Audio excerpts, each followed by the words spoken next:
Good evening, dear students. Welcome back to English Mentor. So today I am just going to teach you second part of subject verb agreement. So before we proceed, I would like to request each one of you, please subscribe to my channel, like, share and comment. So now let's start our second part of subject verb agreement. Just give me 1 second only.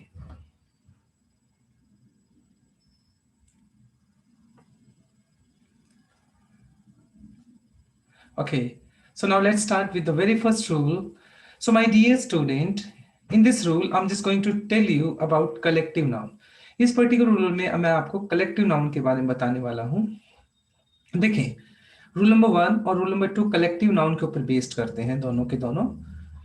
Collective noun जो होता है आपका, collective noun जो होता है वो आपका singular भी होता है. ठीक है, कलेक्टिव नाउन आपका सिंगुलर भी होता है, कलेक्टिव नाउन आपका प्लूरल भी होता है. But depends how do we use it. ठीक है, डिपेंड करता है कि हम उसको यूज कैसे करते हैं. देखिए, जब कलेक्टिव नाउन आपका कब होता है, जब कलेक्टिव नाउन आपका एक यूनिट की तरह काम करता है, एक यूनिट की तरह काम करेगा तो उसको सिंगुलर मान लेंगे. और जब कलेक्टिव नाउन आपका डिवाइडेड होता है, मतलब एक यूनिट की तरह दिखाई नहीं होता है, तो उसको डिवाइडेड मान लेते हैं, तो उसको प्लूरल मान लेते हैं. ठीक है, यानी कलेक्टिव नाउन जब आप एक यूनिट की तरह काम करेगा तो उसको सिंगुलर मान लेते हैं, जब कलेक्टिव नाउन डिवाइडेड होता है उसको प्लूरल मान लेते हैं. देखें कुछ एग्जांपल्स हैं. Committee, army, mob, society, assembly, parliament, council, crew, staff, jury, fleet, majority. ये सारे के सारे जो एग्जांपल्स हैं ये कलेक्टिव नाउन के हैं. अब एग्जांपल्स देखते हैं इसके कुछ. देखिए, the parliament has passed the bill. देखिए, पार्लियामेंट क्या होता है? ग्रुप ऑफ जज, group of can say members. ठीक है, उनको पार्लियामेंट बोल सकते हैं हम. लेकिन यहाँ पे देखो, ग्रुप ऑफ मेंबर्स को बोलते हैं पार्लियामेंट हम.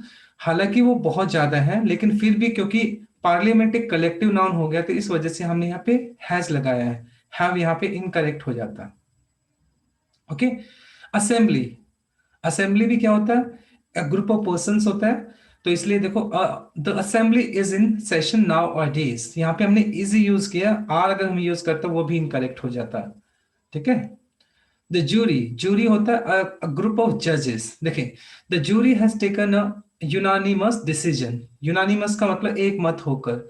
अब जो जूरी है वो एक मत होकर डिसीजन ले रही है, तो एक यूनिट की तरह काम कर रही है, यूनाइटेड है, तो इसलिए यहाँ पे हैज लगेगा. अब एरर देने वाला यहाँ पर हैव लगा कर देगा आपको, जो कि इनकरेक्ट हो जाएगा. Has is the correct answer, क्योंकि कलेक्टिव नाउन आपका सिंगुलर है, कलेक्टिव नाउन आपका यूनाइटेड है. The committee has postpone the meeting.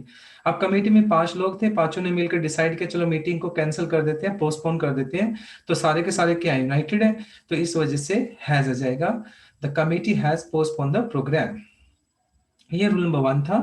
अब रूल नंबर 2 में सेम कलेक्टिव नाउन अगर आपका डिवाइडेड लगता है, ठीक है, यूनाइटेड नहीं है, तो डिवाइडेड लगता है, तो इसको हम प्लूरल ट्रीट कर लेंगे कलेक्टिव नाउन को. Now have a look of this example. The committee are divided over the proposal. Same committee word हमने यहाँ यूज किया था, सेम कमेटी हमने यहाँ यूज किया था, लेकिन यहाँ पर वो एक यूनिट की तरह थी, लेकिन यहाँ पर उनके जो ओपिनियन है वो क्या है? प्रपोजल के ऊपर वो डिवाइडेड है, तो इस वजह से हमने यहाँ पे आर लगा दिया. Similar next example. The jury are divided in opinion. देखिए, अब जूरी, यहाँ पे जूरी ने एक मत होकर डिसीजन लिया था. अब जूरी यहाँ पर क्या डिवाइडेड है, तो यहाँ पर हमने इसको प्लूरल ट्रीट कर लिया. Right. So when collective noun seems united, we take it as a singular noun. When collective noun seems divided, that time we take it as a plural noun. ठीक है. Moving on. देखें, अब क्या होता है, जब कभी आप एक फिक्स क्वांटिटी और एक अमाउंट की बात करते हो, फिक्स क्वांटिटी और एक अमाउंट की बात करते हो, तो हम क्या करते हैं, उसको हम एक यूनिट की तरह मानते हैं और उसको हम सिंगुलर ट्रीट करते हैं. देखिए, 6 माइल्स हालांकि प्लूरल है, लेकिन ये एक फिक्स क्वांटिटी, एक फिक्स अमाउंट है, इस वजह से देखो इसको सिंगुलर ट्रीट करेंगे हम. 6 miles is not a long distance. अगर मैं यहाँ पे आर लगा दूंगा तो ये इनकरेक्ट हो जाएगा. वाई? क्योंकि जब आप फिक्स क्वांटिटी या फिक्स नंबर अमाउंट की बात करते हैं तो उसको सिंगुलर ट्रीट किया जाता है. Similar, 100 rupees is a big amount for him. अब 100 रुपीज वैसे तो प्लूरल है, लेकिन एक फिक्स अमाउंट हो गया तो इस वजह से यहाँ पर इजी आएगा। आर अगर आप यहाँ पे लिख दोगे तो इनकरेक्ट हो जाएगा। Clear? Now my dear student, we have some specific conjunctions. कुछ स्पेसिफिक कंजक्शंस हैं, जैसे अगर मैं बात करूं as well as, beside and not, in addition to, like, with, no less than, except, together with, ये सारे के सारे जो स्पेशल आप कंजक्शंस हैं, इन कंजक्शंस में हम क्या करते हैं, जब आप इन कंजक्शंस में से कोई भी नाउन प्लस ये कोई भी कंजक्शन प्लस नाउन आप कनेक्ट करते हो, यानी इन कंजक्शन के साथ कभी भी आप दो नाउन को कनेक्ट करते हैं, तो प्लीज हमेशा एक बात का ध्यान रखना, जो वर्ब होती है वो फर्स्ट नाउन के हिसाब से आती है, यानी फर्स्ट फर्स्ट सब्जेक्ट जो होता है उसके हिसाब से वर्ब आप यूज करेंगे। ठीक है, अब कुछ एग्जांपल देख लेते हैं। देखिए, the president as well as the members have come और हैज कम। अब देखो, अगर मैं यहाँ पे हैव डाल देता तो ये इनकरेक्ट हो जाता। क्यों? क्योंकि प्रेसिडेंट तो सिंगुलर है, तो इसलिए यहाँ पे हैज आना चाहिए। और इन इन सारी की सारी कंजक्शंस में फर्स्ट नंबर का जो सब्जेक्ट होता है या नाउन होता है उसके हिसाब से हम वर्ब यूज करते हैं। देखिए next example, the players as well as umpire have come. अब यहाँ पे हैज नहीं लगा सकते हम। क्यों? क्योंकि मैंने पहले द प्लेयर्स यूज किया है, तो यहाँ पर हैव करेक्ट है, क्योंकि प्लेयर्स यूज किया है तो हैज नहीं आएगा। ठीक है, next, the pigeon like other.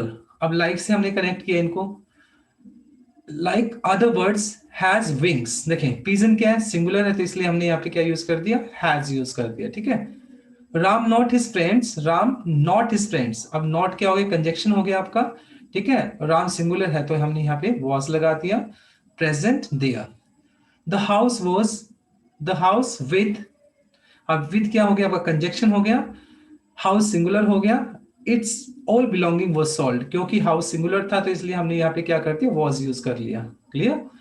Now moving on, the words like poor, rich, disabled, young, और जितने भी मतलब एडजेक्टिव्स होते हैं नॉर्मली, जितने भी एडजेक्टिव्स होते हैं नॉर्मली, अगर मैं बात करता हूं, अगर उनके साथ हम आर्टिकल द लगा देते हैं तो वो एडजेक्टिव ना बनकर वो प्रॉपर नाउन बन जाते हैं। जैसे अगर मैं बात करता हूँ पुअर, पुअर तो एक एडजेक्टिव हो गया। ठीक है, लेकिन जब मैं द पुअर कर दूंगा तो ये द पुअर पूरी दुनिया के जितने भी, पूरे वर्ल्ड के जितने भी पुअर है, पूरी कम्युनिटी को शो करता है।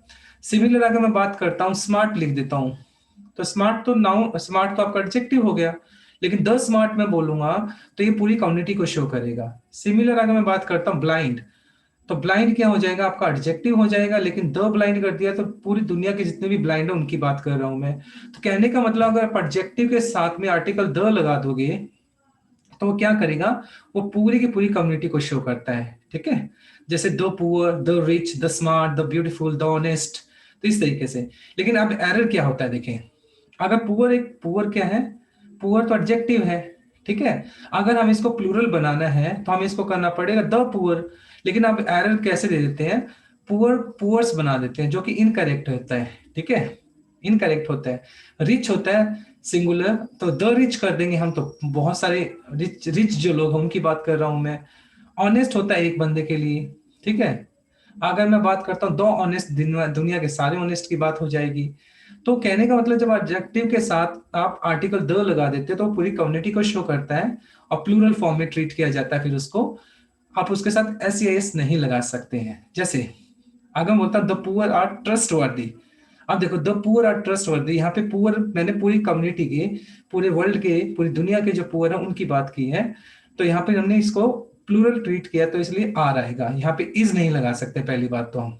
ठीक है, ये इनकरेक्ट हो जाएगा पहली बात तो, क्योंकि द पुअर है तो ये प्लूरल हो गया, तो इज तो आपका इनकरेक्ट हो जाएगा। दूसरी बात, अगर मैं इसको पुअर्स कर देता हूं, ठीक है, तो ये भी आपका इनकरेक्ट ही माना जाएगा, क्योंकि द पुअर पूरी पूरी कम्युनिटी को ही शो कर रहा है। नेक्स्ट अगर बात करता हूं, the rich are generally unkind to the poor, देखो द पुअर यूज किया, द पुअर्स यूज नहीं किया। रिच भी पूरी दुनिया की रिच की मैं बात कर रहा हूं, the rich are generally unkind to the poor, right. तो इस तरीके से एरर आ जाते हैं आपके।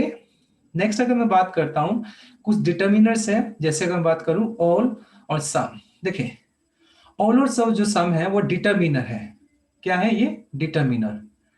डिटर्मिनर क्या होता है? डिटर्मिनर एक ऐसा वर्ड होता है जो आपके नाउन के साथ आकर लगता है, नाउन से आगे लग जाता है और उसको डिफाइन करता है, उसको क्वालिफाई करता है, उसको हम डिटर्मिनर बोल सकते हैं।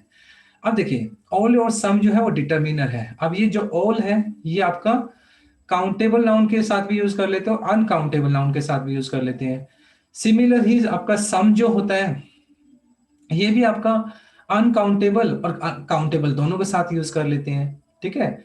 यानी ऑल भी, ऑल और सम दोनों काउंटेबल और अनकाउंटेबल दोनों के साथ यूज होते हैं। लेकिन आपको करना क्या है, देखो अगर आप ऑल और सम के बाद काउंटेबल नाउन यूज कर रहे हैं तो प्लूरल होना चाहिए, ठीक है। और अगर आप ऑल और सम के बाद अनकाउंटेबल नाउन कर रहे हैं तो वो सिंगुलर होना चाहिए, ठीक है। देखते हैं, देखो ऑल द टाइगर्स, अब टाइगर्स क्या काउंटेबल है तो इसलिए हमने यहाँ पे प्लूरल वर्ब ले दी। देखो all the tigers are wild animals, तो यहाँ पे ने आर लगाया हमने क्योंकि ऑल यहाँ पर जो है वो डिटर्मिनर है और टाइगर्स है वो काउंटेबल है, इसलिए हमने इसको प्लूरल ट्रीट किया है, ठीक है। सम एनिमल्स आर फेथफुल, अब एनिमल्स भी काउंटेबल है तो हमने यहाँ पे देखो आर लगाया है, ये भी करेक्ट आंसर हो गया आपका। ऑल द मनी, अब देखो मनी जो है वो अनकाउंटेबल है, रुपीज काउंटेबल होता है, मनी अनकाउंटेबल है। All the money was taken away by the thief, अब मनी होगी आपकी अनकाउंटेबल, अनकाउंटेबल को हम सिंगुलर ट्रीट करते हैं तो इस वजह से हमने इसको वॉज ले लेंगे हम यहाँ पर। सम मिल्क इज नीडेड, देखो मिल्क क्या है अनकाउंटेबल है तो इसलिए हमने इसके लिए सिंगुलर वर्ब यूज कर ली। तो इन शॉर्ट जो ऑल और सम जो होते हैं वो सिंगुलर, ऑल और जो सम होते हैं वो काउंटेबल अनकाउंटेबल दोनों नाउन्स के साथ लगते हैं। लेकिन अगर ऑल और सम के बाद अगर आपका काउंटेबल नाउन है तो plural verb, plural noun use करो और प्लूरल वर्ब यूज करो। अगर ऑल और सम के बाद आपका अनकाउंटेबल नाउन है तो सिंगुलर नाउन यूज करो और सिंगुलर ही वर्ब यूज होगी। Clear? So this is all about from my side today. So I will request each one of you, please like, comment, share, and subscribe to my channel. So thank you very much. God bless you all. Stay happy and blessed. Now I will meet you on Monday. Till then, bye bye. Take care.